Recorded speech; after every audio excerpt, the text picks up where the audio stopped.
दरम्यान मुख्यमंत्री देवेंद्र फडणवीसांच्या भेटीनंतर सारंगी महाजन बोलतात, थेट जाऊया। पोलीस स्टेशनला मी अर्ज केलाय, त्याच दिवशी रात्री 9 वाजता माझे वकील यायला तयार नव्हते, पोलीस स्टेशनला पण आले नाही, कारण ते म्हणले मॅडम मी जाणार नाही, जे काय असेल ते तुम्ही जबाबदारी घेऊन जा। तर मी स्वतः एकटी रात्री 2 तास पोलीस स्टेशनमध्ये थांबून तो अर्ज रिसिव्ह करत नव्हते, तो मी रिसिव्ह करून घेतलेला आणि तिथले जे अधिकारी होते त्यांनी मला सांगितलं की आम्ही तुम्हाला कळवू, पण 2 महिने झाले काहीही कळवलं नव्हतं। पूर्ण नोव्हेंबर गेला, त्याच्यावर डिसेंबर अर्धा गेला। जेव्हा 9 डिसेंबरला देशमुख आपले सरपंच यांची जेव्हा हत्या झाली आणि हे प्रकरण जेव्हा उघडकीला आलं, पोलिसांवर ताशेरे ओढण्यात आले, त्यावेळेला मात्र मला परळी पोलीस ठाण्यामधनं ईमेल आणि पत्र 22 डिसेंबरला आलं आणि ते 5 डिसेंबरला मला आता ठाण्याच्या राहत्या पत्त्यावर मिळालं।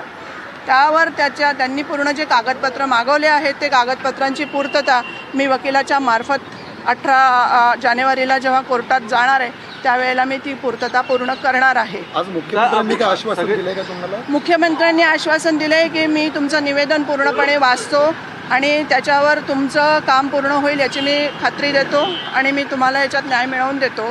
सकाळी मी अजितदादांना पण भेटायला गेलेली, अजितदादांनी पण मला खात्री दिलेली आहे आणि धनंजयला समोर ठेवून जे काय असेल ते आम्ही तुम्हाला पूर्ण न्याय मिळवून देतो आणि त्यांनी सांगितलं आहे ह्याच्यात तुम्हाला न्याय मिळेल, आपल्याकडनं पूर्णपणे त्यांनी खात्री दिलेली आहे। जे काही धनंजय मुंडे यांच्या बाबतीत आणि वाल्मिक कराड यांच्या बाबतीत ऐकायला मिळते, त्यामुळं अशा व्यक्तींनी राजकारणामध्ये किंवा महत्त्वाच्या पदावर राहू नये असा आरोप विरोधी पक्ष करत आहेत आणि नैतिकतेच्या आधारावर धनंजय मुंडे यांनी राजीनामा द्यावा असं सांगितलं जाते।